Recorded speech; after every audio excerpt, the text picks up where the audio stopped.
7:43, ya lo tenemos al doctor Ramiro Aguilar conectado con nosotros. Qué gusto saludarle, doctor, como siempre un placer conversar con usted. Le leía bastante crítico sobre este asunto que estaba yo abordando en el comentario y quiero pedirle también, obviamente, su opinión, aunque sabemos cuál es, por supuesto, pero preguntarle también qué se puede hacer para evitar que estos casos se repitan. Hoy ya no es una policía, sino es una oficial del ejército que aparece sin vida dentro de un destacamento militar. Bienvenido y buenos días. Muy buenos días, Alexis. Un saludo cordial y afectuoso en esta lindísima mañana de julio a todos nuestros oyentes. A mí, como a usted, me preocupa mucho la seguridad de las mujeres dentro de los repartos militares y policiales. Y hablo de las mujeres oficiales, tanto de Fuerzas Armadas cuanto de la policía. Hace una semana, un mayor de la policía mató a una clase de la policía que era su pareja, y no le importó dejar en la orfandad a una niña de meses. Amanecemos este fin de semana con la noticia del estrangulamiento de una subteniente de intendencia del ejército en la provincia de Napo. Y esto es recurrente. Entonces, yo creo que hay que tener ya una premisa, que las mujeres no están seguras como oficiales de Fuerzas Armadas y de la policía dentro de los repartos militares y policiales. Es decir, no están seguras con sus propios compañeros. Y lo primero que tiene que dar el Estado es seguridad a las oficiales y miembros de la tropa de policía y Fuerzas Armadas. En esto hay que estar claros. Segundo, el proceso de selección a Fuerzas Armadas y a policía evidentemente está errado, es un mal procedimiento que permite que este tipo de agresores, de violentadores, entren a filas de Fuerzas Armadas y policía. Entonces, yo creo que todas las Fuerzas Armadas y toda la policía deben pasar por un proceso de depuración, no solamente por esto, porque son unos agresores, femicidas, primates que tienen que les gurgullan las hormonas y no pueden controlarse y agreden y violan y matan. No solo por eso, sino por la penetración del narcotráfico en las filas policiales y militares. También hubo una noticia este mismo fin de semana, que militares de servicio activo fueron detenidos porque intentaban ingresar objetos a La Roca, objetos prohibidos. Entonces la cosa es compleja, Alexis. No se trata aquí solamente de decir, a ver, el Ecuador va a confiar en sus Fuerzas Armadas y nos va a dar seguridad. El punto que usted menciona es claro. Es decir, si dentro de los repartos policiales y militares se producen este tipo de hechos, entonces, ¿qué garantía tenemos de que, primero, de que estos hechos no sean consecuencia de una degradación absoluta de policía y Fuerzas Armadas? Y que además de estos hechos no se repitan en la calle. A la par hay denuncias de mujeres trans violadas en las cárceles, de violencia por parte de los militares en las cárceles. Es decir, un violentador es un violentador. Así es. Y ese violentador es un peligro, porque si no tuviera uniforme, es decir, si no habría pasado por la escuela militar o las escuelas de tropa, estaría del otro lado. Es decir, sería un violador, un femicida, un narcotraficante, un asaltante. ¿Cuál es la diferencia? ¿Que pasó por la escuela militar o la escuela de policía o las escuelas de tropa? Cuando es todo lo contrario, es decir, a las Fuerzas Armadas deben llegar personas con filtros psicológicos y filtros, además, que acrediten que no son parte de bandas, para poder darle la seguridad al Estado. Así es, y mencionaba el doctor Aguilar un episodio adicional de este fin de semana que también nos pone a pensar sobre, en serio, en qué manos está nuestra seguridad, ¿no? Esto de efectivos del ejército involucrados en el ingreso de artefactos, de teléfonos, de computadoras a la cárcel de La Roca en Guayas, ¿no? Doctor, vamos ahora sí de lleno a la coyuntura política y al análisis. Y este fin de semana han pasado tantas cosas que a mí me van a quedar para mañana, pero como venía la entrevista con usted, dije voy a aprovechar para conversarlas con usted, así que me tomé el tiempo del comentario para abordar sobre este caso escandaloso, horrible, de un nuevo presunto femicidio, ahora en instalaciones militares. Pero ¿Daría la impresión de que Noboa está tratando de repetir la misma estrategia de Guillermo Lasso o qué sensaciones le deja a usted cada vez que el presidente trata de generar escaramuzas en contra de la Asamblea Nacional y de profundizar esta pugna de poderes entre Ejecutivo y Legislativo? Ahora por el tratamiento de las preguntas de la consulta popular, específicamente la 2 que hablaba del incremento de penas. Mire, Alexis, el Ecuador vive el conflicto. Y el Ecuador vive el conflicto desde inicios del siglo. Es decir, es una enfermedad que debe el Ecuador padeciendo 24 años. Y eso hay que reconocerlo también. Es decir, si no reconocemos que hemos hecho del conflicto una forma de vida, tampoco podemos dar un paso adelante y evolucionar. El gobierno de Noboa busca el conflicto con la Asamblea, como busca el conflicto con Alondra Santiago, como busca el conflicto con Verónica Abad. la CONAIE, busca el conflicto siempre. Y busca el conflicto siempre porque en el conflicto, busca el conflicto con México, busca el conflicto porque el conflicto es el mejor distractor. Y además el conflicto es el vector perfecto para una cosa que nos está matando y es el odio. Y es algo que lo vengo diciendo, ya parezco pastor parezco. Pero es real, es decir, nos está matando el odio, la intransigencia, la falta de crítica, el considerarnos desde los distintos sectores dueños de la verdad. Y eso no construye un país democrático, porque un país democrático no es conflicto, es contradicción, es debate, es controversia, es enriquecimiento mutuo, es tolerancia. Enriquecimiento mutuo me refiero en términos del pensamiento del otro, pero no es conflicto, o sea, no es agarrarse a pedradas y entender que todo es personal. Entonces, si ese es un mal endémico en el Ecuador, el conflicto, hay un libro muy bonito de José Peralta que se llama Raza de Víboras, no sé si puedan encontrarlo en alguna edición interesante, había una. José Peralta, el gran ideólogo del liberalismo en el Ecuador, termina diciendo esto, pero hace 100 años, hace más de 100 años. Somos, en el fondo, una especie de raza de víboras, decía José Peralta. Y eso se ha mantenido durante, lamentablemente, más de 100 años. Y en los gobiernos, cualquiera, el que esté en el poder, siempre vive del conflicto. Vive del conflicto. Y Noboa es experto en, además de vivir el conflicto, generar un conflicto con violencia. ¿Sí? Él dio un paso adelante en la conflictividad, porque es un tipo violento. ¿Por qué es un tipo violento Noboa? ¿Y por qué el Ecuador en la última elección elige a alguien como Noboa? Primero en la elección, el candidato Noboa no era el feroz presidente Noboa, ¿no? Es decir, un poco planteaba una tercera vía frente a los candidatos que eran más feroces, más belicosos. Topic, la propia Sera González, Villavicencio, etc. Entonces, gana la presidencia en un país en donde los grandes problemas, Alexis, no se han topado, al contrario, se han agudizado completamente. Es decir, está destruida la vialidad del país. Hemos tenido apagones de hasta 8 horas. La inseguridad es tan brutal que muere un oficial del ejército. Cronológicamente, mañana morirá alguien más y nos conmocionaremos igual. ¿Cuántos alcaldes tenemos ya? 4 alcaldes asesinados. Exacto. Y los otros actos de violencia, ¿no? Estos actos de violencia contra la Embajada de México, el acto de violencia contra la periodista Alondra Santiago, etc. Entonces, ¿por qué Noboa termina siendo un tipo violento? A ver, primero habría que hurgar en su psiquis. Habría que hurgar en su psiquis. Y no es malo hurgar en la psiquis del presidente cuando el presidente es el que dirige el barco. En su comportamiento previo, pero también, Alexis, es producto de su condición de clase. Es decir, un tipo que nació bendecido de los dioses, ¿no es cierto? Entonces, millonario, se acostumbró siempre a que con el dinero podía manejar el Estado y desprecia el Estado, pero desprecia el Estado, yo le diría que es distinto a un anarcocapitalista. Un anarcocapitalista como el loco de Milei desprecia el Estado porque es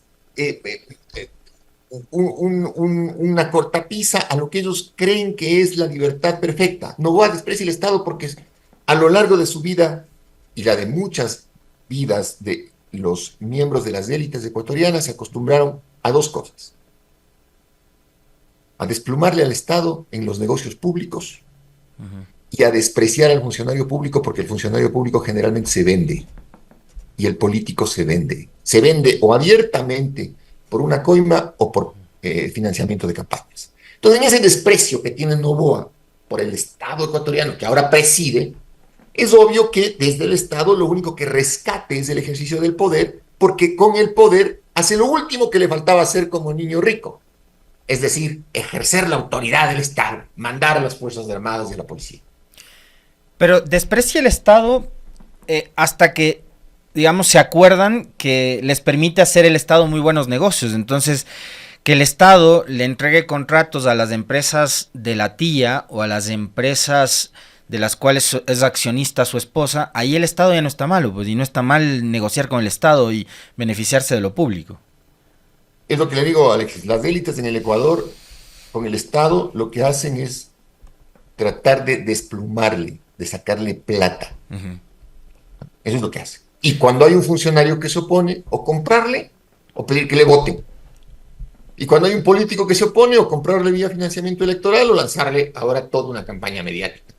Pero en el fondo, lo que vemos aquí es que los problemas siguen siendo exactamente iguales, quizá mayores. Acaba de subir la gasolina, Alexis, el efecto inflacionario por el aumento de los costos de producción va a ser muy alto.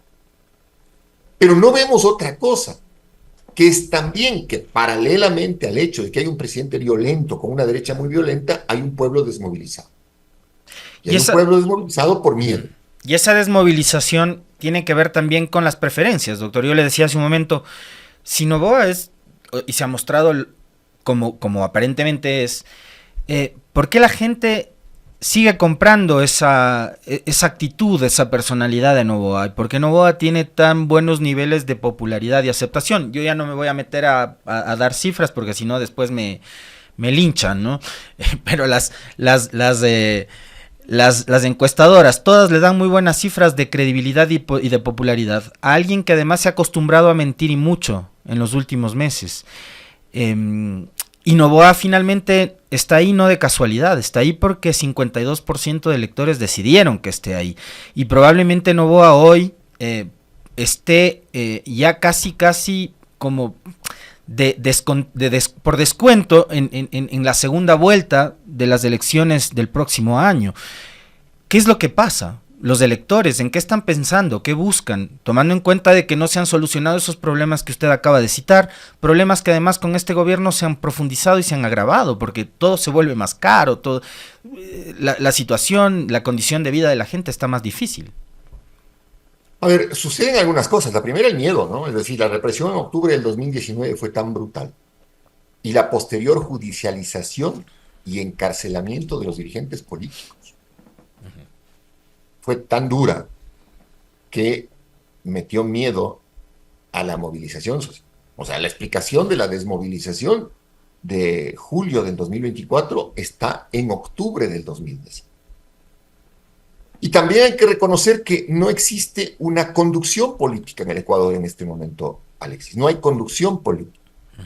La CONAIE, que es, digamos, que el músculo del movimiento social, el único en capacidad de movilizar, el único movimiento político con capacidad de movilización es la CONAIE.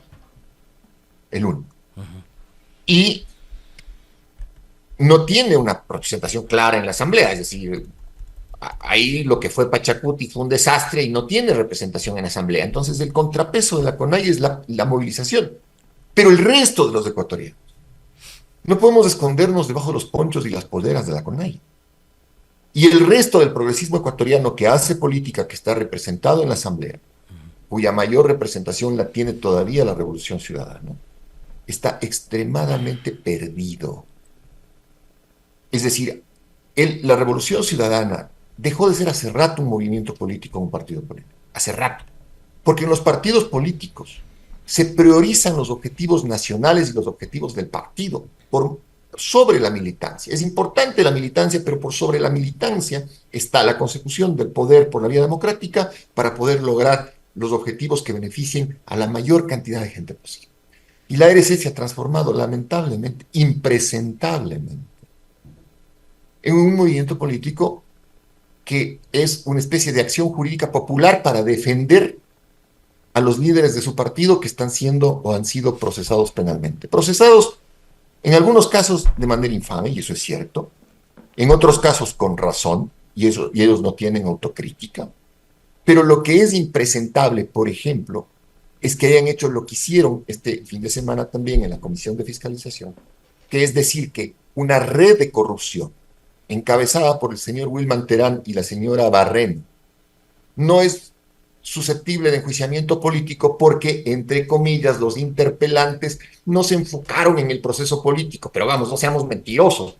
Si la propia Revolución Ciudadana tampoco se enfocó en la red de corrupción que manejaban Terán y Barreno, se enfocó en lograr que se deslegitime nuevamente el proceso fraudulento que le siguieron a Correa, y por ahí parece que canjearon impresentablemente unos chats en donde un impresentable, y repito la palabra porque hay otra peor, pero no la puedo decir públicamente, como Terán, dice, sí, a mí me presionaron para los juicios contra Correa. Por ahí hay unos chats de Terán con la jueza Daniela Camacho, donde la jueza Daniela Camacho, otra impresentable, funciona como lobista de la embajada americana. Pero a alguien a estas alturas del partido, Alexis, ¿alguien puede dudar de que la señora Camacho sea lobista de la embajada americana? ¿De que el embajador americano no tiene casi poder de decisión en la fiscalía sobre la señora Salazar? Pero eso es importante en este momento, o será importante cuando las fuerzas políticas en la asamblea puedan hacer un juicio político a la señora fiscal. En este momento eso no era lo importante. En este momento lo importante es la agudísima penetración del narcotráfico y demás redes de corrupción en la función judicial. Y terminan estos ñatos diciendo, no, sugerimos que no se enjuicie políticamente a un tipo que está preso por corrupción. ¿Por qué? Porque les dan unos chats a los mamiticos, donde en los chats entonces se dice sí que Terán recibió presiones por el tema de Correa. La Revolución Ciudadana debe dejar de ser una procesión con velas que van a rezarle a San Correa y a San Blas y volver a ser un partido político, al igual que el resto de organizaciones políticas en el Ecuador, que solo son credenciales. Alexis, solo son credenciales. Es decir, usted las va a ver activadas ahora en campaña, van a poner candidatos, pero ¿dónde está? Ya no el plan de gobierno, ¿dónde está su constructo ideológico? Lo primero que hay que preguntarle a un político es, oiga, ¿y usted qué piensa sobre economía? ¿Qué piensa sobre administración del Estado? ¿Qué piensa sobre la política criminal? ¿Qué piensa sobre seguridad pública? ¿Qué piensa sobre relaciones internacionales? Pero no, aquí simplemente es, fulanito quiere ser candidato, menganito quiere ser candidato. Van a los debates, le mienten al pueblo miserablemente, pero miserablemente. Hasta se ríen. Lazo decía que había que girar la Virgen del Panecido. Noboa juraba y rejuraba que no iba a subir el precio de los combustibles. Y se ríen. ¿Por qué? Porque no hay una consecuencia a la mentira. Porque el político miente y después cuando ejerce el poder o va a la asamblea y hace todo lo contrario, no tiene consecuencias. Cuando es al revés, mi querido Alexis, los electores deberíamos estar sujetos a recibir lo que los médicos llaman a dar, mejor dicho, lo que los médicos llaman un consentimiento informado. Cuando usted va a una operación, el médico le dice, vea señor, le voy a operar y las posibilidades de que usted salga bien son de un 50%, pero hay un 50% de posibilidades de que las cosas se compliquen y puede pasar esto.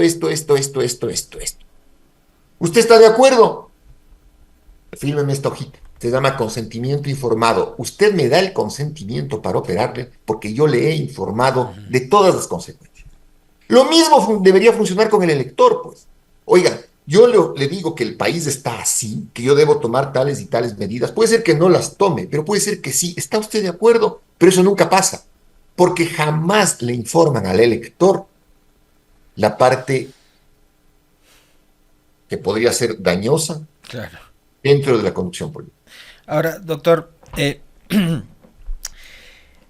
mucho tiene que ver y mucho influye también, digamos, lo que la comunicación política le está haciendo a la política y la forma de hacer política en este país. Si no, Noboa no sería el producto que es. Finalmente termina siendo un buen producto para lo influyentes que son las redes sociales y más de estas nuevas redes tan dinámicas que han aparecido, las nuevas generaciones, en fin.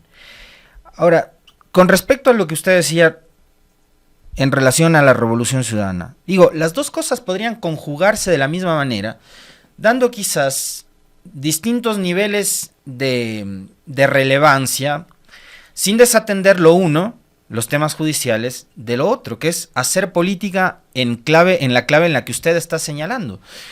Porque además ha habido pasos en falso, que les han puesto en evidencia, por un lado, y por otro que les han hecho perder lo poco que han ido ganando, porque además les ha costado un montón ir ganando ese terreno.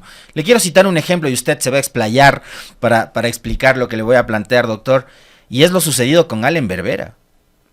Ganan la mayoría en el Consejo de Participación, pero les consume el afán de querer sacar del juego a uno de los actores contradictores de la Revolución Ciudadana, que es la fiscal, y cometen ese error y pierden uno de los alfiles, que es Allen Berbera, y de paso la presidencia del Consejo de Participación, el control de ese organismo. Entra Guarderas, y con la entrada de Guarderas terminan poniendo incluso en riesgo la alcaldía de Quito. O sea, los temas judiciales los pueden seguir manejando estratégicamente sin que sean la prioridad públicamente. Que sigan su curso, que sean los abogados, pero en el ámbito de la política abordemos las cosas sobre las cuales la gente quiere que se resuelvan. El problema es por qué no se hace eso. Esa es la pregunta. ¿Por qué no se hace eso? Porque no hay prioridad nacional, pues, mi querido Alexis. Te voy a poner un ejemplo. Nelson Mandela estuvo preso en Sudáfrica durante el apartheid durante 30 y pico de años. ¿Cuál era la lucha de su partido? ¿Sacar a Mandela de la cárcel o que se elimine el apartheid de Sudáfrica? Abolir la esclavitud. El apartheid, exactamente. Claro. Entonces, oye, sí, Mandela, te apoyamos, tienes que salir, hacemos marchas, una acusación. Sí, todo eso.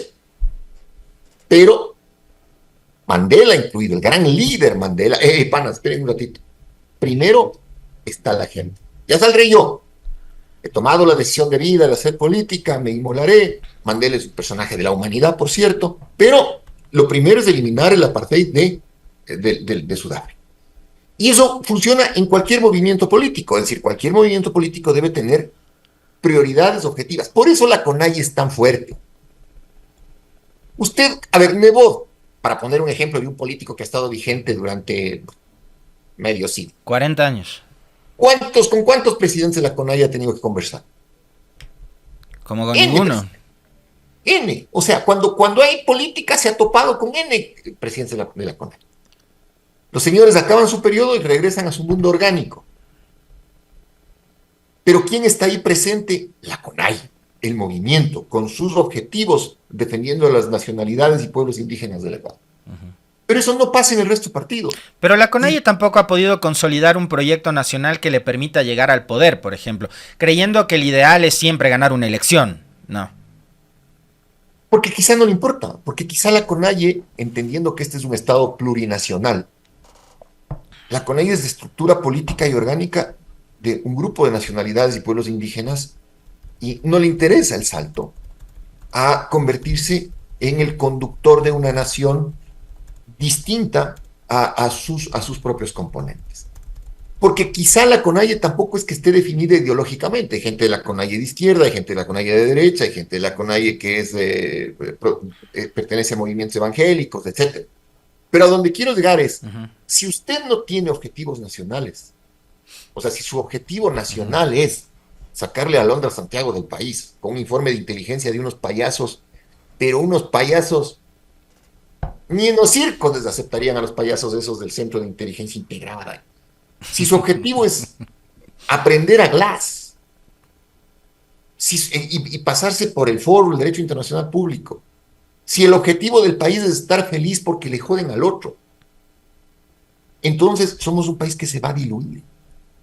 Empecemos a reconstruir primero la identidad nacional, los objetivos nacionales, los objetivos de todos. Pero eso es lo que tenemos actualmente, doctor. Eso es lo que tenemos actualmente. Fíjese usted que ayer la selección logra una clasificación pírrica, con un fútbol pobre, paupérrimo, a la siguiente fase de la Copa América.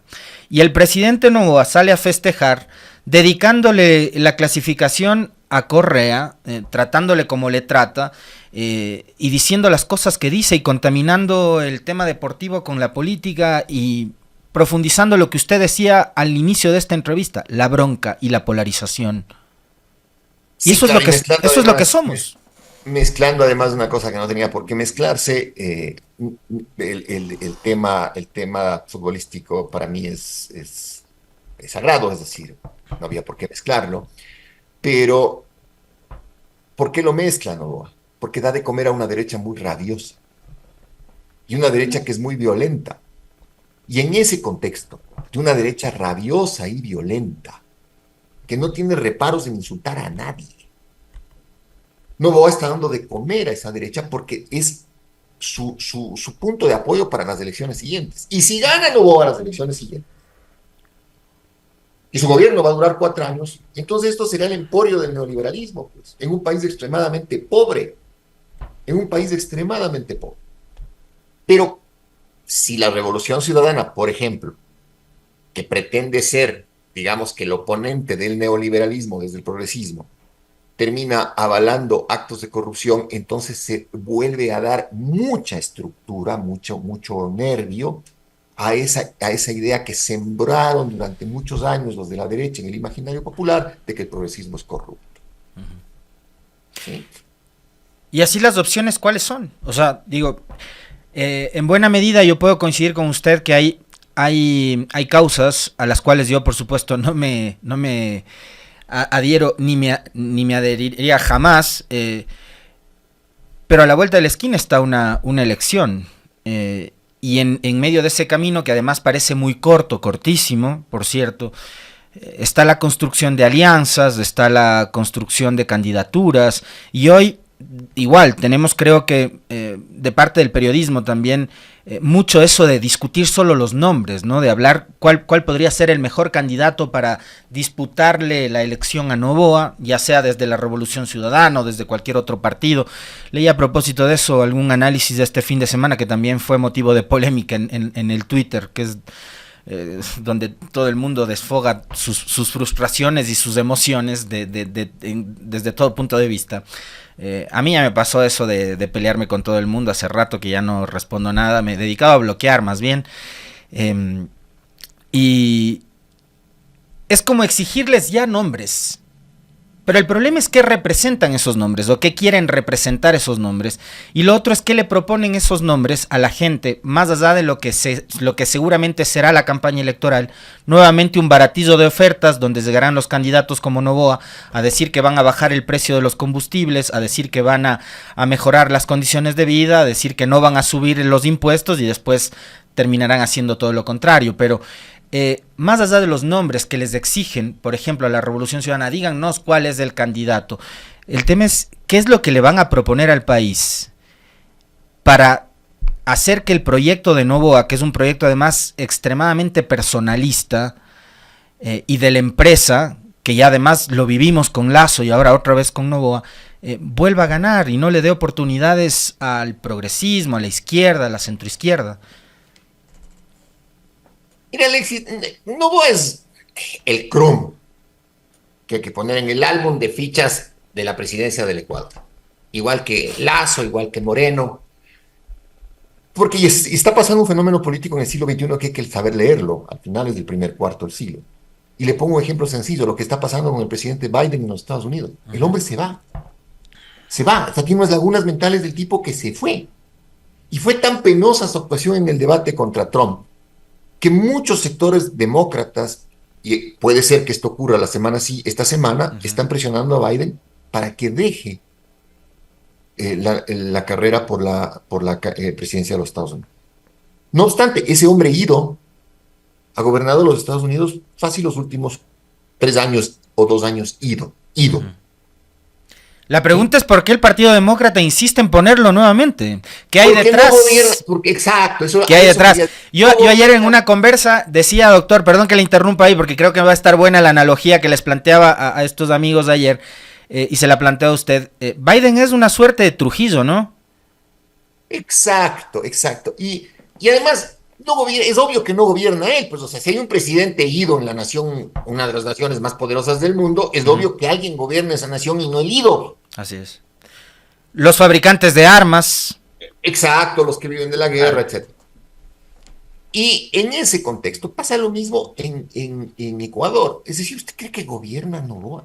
¿Cree que gobernó Lazo? ¿Gobernó ese payaso de Moreno, traidor? No, no, no.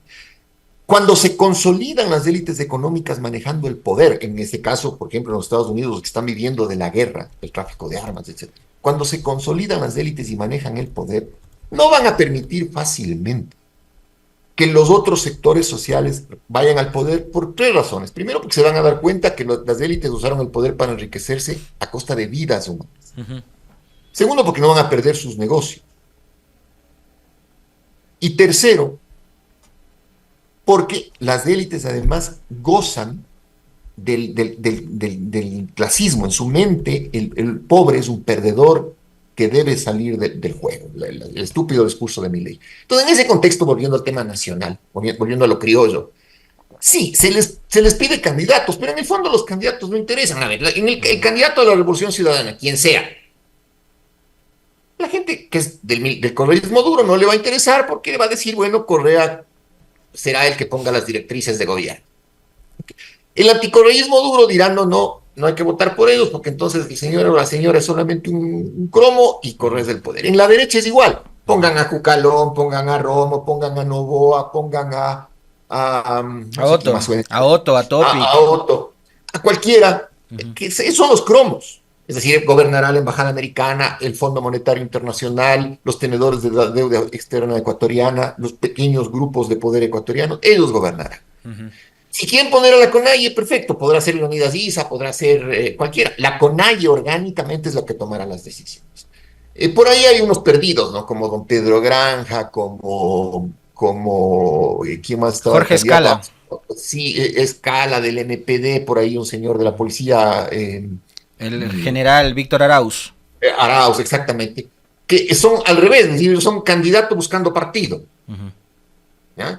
Entonces, yo creo que el pueblo ecuatoriano, más allá de que a mí también me gusta el TikTok, me gustan las redes sociales, sería irse contra el Claro. tiempo, contra las circunstancias en este momento históricas, decir no usemos las redes. De hecho, son herramientas súper útiles. El tema es cómo las usamos. Exacto. Pero yo creo que cada uno de nosotros, Alexis, cada uno de nosotros debe sentarse a pensar. ¿Qué piensa uno respecto de la política? Es decir, ¿qué piensa cada uno de ustedes sobre los servicios públicos, sobre la seguridad pública, sobre la educación, sobre la salud? Usted, elector, ¿qué piensa? Y vaya buscando en los candidatos y en los movimientos políticos afinidades respecto a cómo usted piensa. Porque en el Ecuador, donde los candidatos son mentirosos, en campaña le van a ofrecer cualquier cosa, y le van a mentir. Y el elector no tiene un consentimiento informado. Y luego llegan a la presidencia o a la asamblea y dicen, es que hemos recibido una cosa terrible. Vamos, Noboa sabía, por ejemplo, la crisis terrible en la que estaba el Ecuador en seguridad, en salud, en vialidad, que venía el fenómeno del Niño, en electricidad. Sí, por eso cambiamos de gobierno a medio partido, pues, porque Lazo no sirvió. Entonces no me venga a decir esto ha sido peor de lo que imaginaba. No, es lo que debió imaginar. Y usted debía haber tenido al menos paliativos, porque su gobierno era muy corto. Pero no, como ya no pudo por incompetente o porque no tiene equipo, por lo que fuera, entonces se ancla al mercado más fácil. Ahora, el doctor, mercado más fácil es del odio. Daría la impresión de que a las derechas, Noboa creo que tiene asustado a más de medio país a esta altura, ¿no? Creo que a más de medio país. Por sus rasgos autoritarios, por sus rasgos violentos, como usted bien decía hace un momento nada más. Creo que lo que ha sucedido con la periodista Alondra Santiago es una muestra de lo que puede ser Noboa, a pesar de que, digamos, las muestras estaban ahí. Cuando sucedió lo de la Embajada de México, más allá del aplauso que pueda generar en toda la horda de fanáticos que creen que lo que hizo Noboa estaba bien, sí generó preocupación, incluso en muchos sectores de la derecha. Daría la impresión de que a la derecha Noboa le está también inquietando y preocupando. Por eso es que ahora hay gente reaccionaria de ese lado que aplaude el aparecimiento de Cucalón. Ahora digo, también, ¿cuánta coherencia hay en una posible candidatura en alianza de Cucalón con Romo cuando Cucalón en noviembre del 2020 votó a favor de la censura y destitución de Romo, y ahí está en los archivos y las actas de la asamblea lo que en su momento opinaba Cucalón de Romo, con quien ahora pretende generar una alianza política? Entonces, parecería que la derecha también, en su afán por un lado, deshacerse de Noboa y ganarle nuevamente al correísmo, va a juntar el agua y el aceite.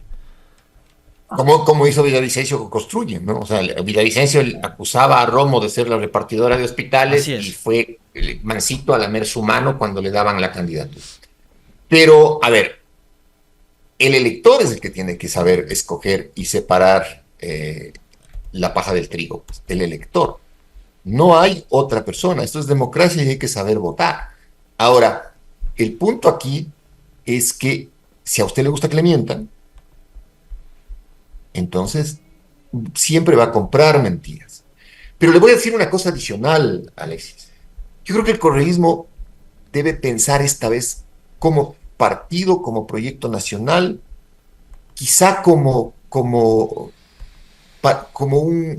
alguien que fue un actor político y alejarse de la papeleta presidencial.